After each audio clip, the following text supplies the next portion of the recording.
মাসের খুব গুরুত্ব সম্মান রয়েছে, তার মধ্যে এটাও একটি মহারম মাস।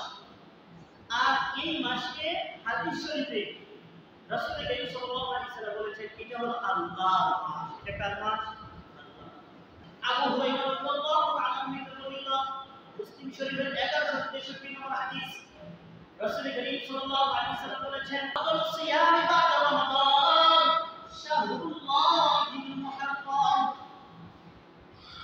রমজানের পরে আল্লাহ তাআলার নিকট উত্তম রোজা হলো শাহরুল্লাহ, আল্লাহর মাস, মুহররম মাসের মাস। সাধারণ বস্তু কোন বড় মানুষের সাথে লেগে যায় তখন কিন্তু এই বস্তুর দাম বেড়ে যায়।